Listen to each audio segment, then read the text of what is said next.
Hello po, magandang araw po sa inyong lahat. Ngayong araw na ito ay ipapakita ko po sa inyo ang pagluluto ng chicken nuggets with avocado. At ito na po ang ating mga ingredients. Unang-una, ground chicken, sliced bread, 2 piraso ng itlog, paminta, 1/2 cup ng fresh milk, 2 piraso ng avocado, luya na kinayod, sibuyas na kinayod, bawang na kinayod, 1 tablespoon ng soy sauce, 1 tablespoon ng oyster sauce, at saka 1 tablespoon ng hoisin sauce. Gagamit din po tayo ng breadcrumbs, asin, 1/2 cup ng all-purpose flour, at saka mantika. Ngayon po ay uumpisahan ko na pong i-mix ang ating mga ingredients. Ngayon po, ang una po nating gagawin ay hihiwain natin tong ating tinapay.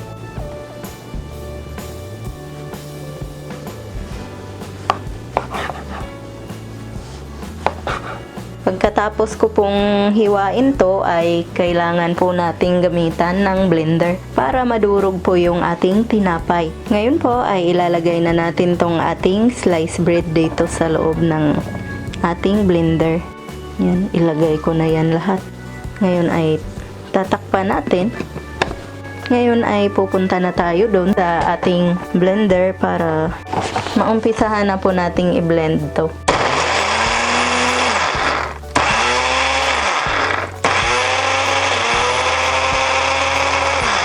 Magiging ganito na po ang kanyang itsura pagkatapos po nating ma-blend.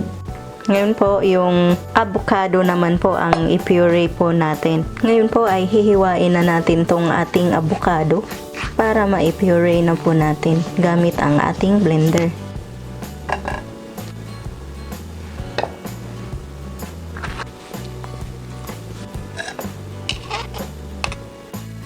Ngayon po ay ready na po ito para i-blend.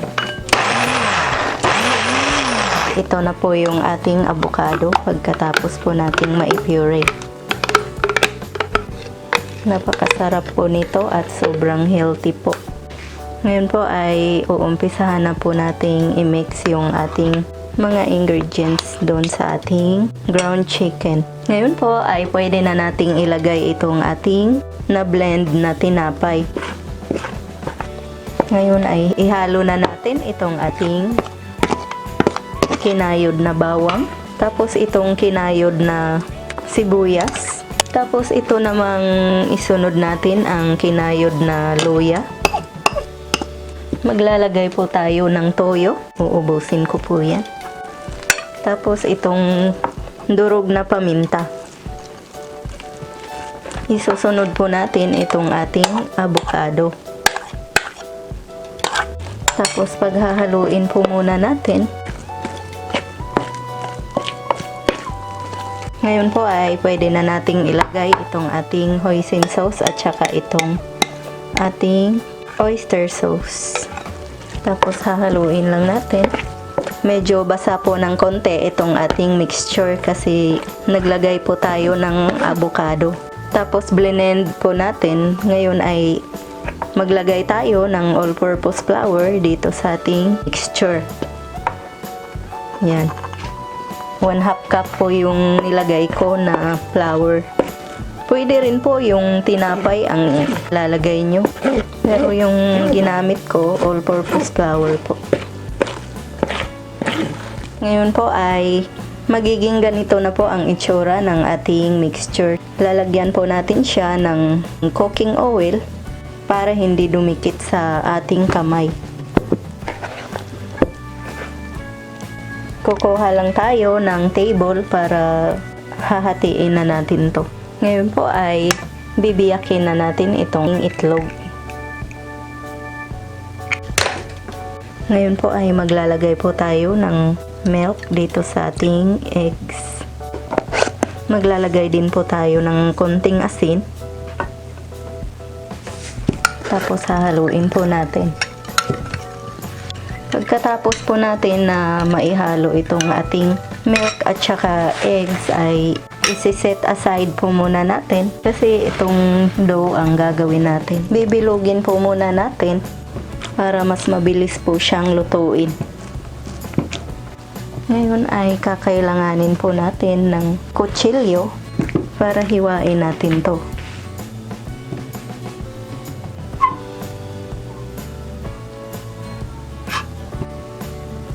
Tapos hihiwain natin siya ng ganito po kaliliit. Tapos iganyan nyo na naman dito. Paganyan po. Parang square.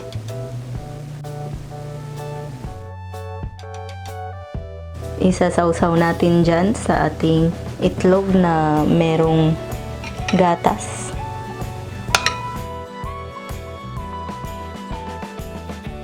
Isasawsaw natin siya dito sa ating breadcrumbs.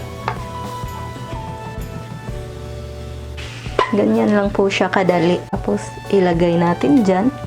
Ngayon po ay ito na po lahat ang nagawa kong chicken nuggets. Ngayon ay ready na po ito para prituhin. Ngayon ay kukuha na po ako ng mantika at maglalagay na ako ng kawali dito sa ating stove para painitin natin yung mantika. Maglalagay na po tayo ng cooking oil dito sa ating kawali. Mga ganyan po karami. Tapos paiinitin po muna natin yung ating mantika para hindi didikit yung ating chicken nugget. Ngayon pong mainit na ang ating mantika ay pwede na nating prituhin itong ating chicken nuggets. Version ko po pala itong chicken nuggets with avocado. Kung ayaw nyo pong lagyan ng avocado, pwede rin naman po. Hihintayin po natin to na mag golden brown yung kabila. Tsaka natin iikutin. Hihinaan po natin yung ating apoy para pantay po ang pagkaluto. Ngayon po ay iikutin na po natin ang ating chicken nuggets kasi na golden brown na po yung kabila. Kung napapansin nyo po ay medyo lumulobo po siya. Huwag po kayong mag-alala kasi mawawala din yan kapag nahango nyo na mamaya. Yan, hihintayin na naman po natin na mag golden brown yung kabila para magkapareho na po yung kulay nila. Tsaka po natin hahanguin. Ngayon po ay nag golden brown na po ang ating chicken nuggets. Pwede na po nating hanguin to.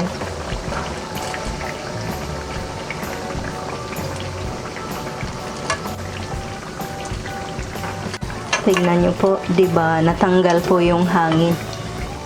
Kasi dahil lang po yun sa mantika kaya medyo lumulobo.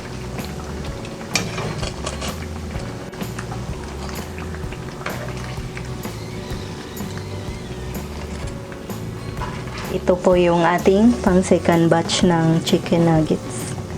Dahil naparami po itong ginawa ko.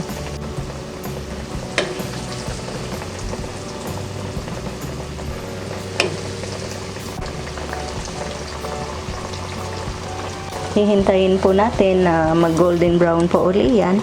Tsaka po natin hahanguin yung ating chicken nuggets. Ngayon po ay hahanguin na natin to dahil na golden brown na po siya.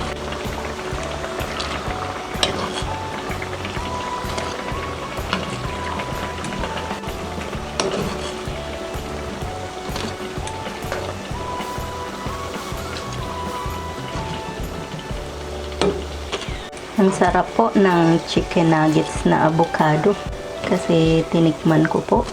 Napakasarap niya. At masarap itong isawsaw ketchup. Hahanguin na po natin itong ating last batch ng chicken avocado nuggets para ma-serve na po natin. Maglalagay po tayo ng ketchup dito. Tsaka dito po sa kabila ay mayonnaise naman po ang ilalagay ko kasi yung iba gusto nila mayonnaise ang sawsawan ng chicken nuggets. Yan, titikman natin. Ganyan po ang loob ng ating avocado na chicken nuggets. Yan, napakasarap po niya. Ito na po ang ating finished product ng chicken avocado nuggets. Sana ay itry nyo itong reseping to. Sana ay magustuhan po ninyo. Sana ay mag-subscribe, mag-like at mag-share kayo. At i-click nyo na rin po ang notification bell para updated po kayo lagi sa aming mga bagong upload. Maraming salamat po sa inyong panonood. Ito po ang inyong Ate Mayang na nagsasabing, mabuhay!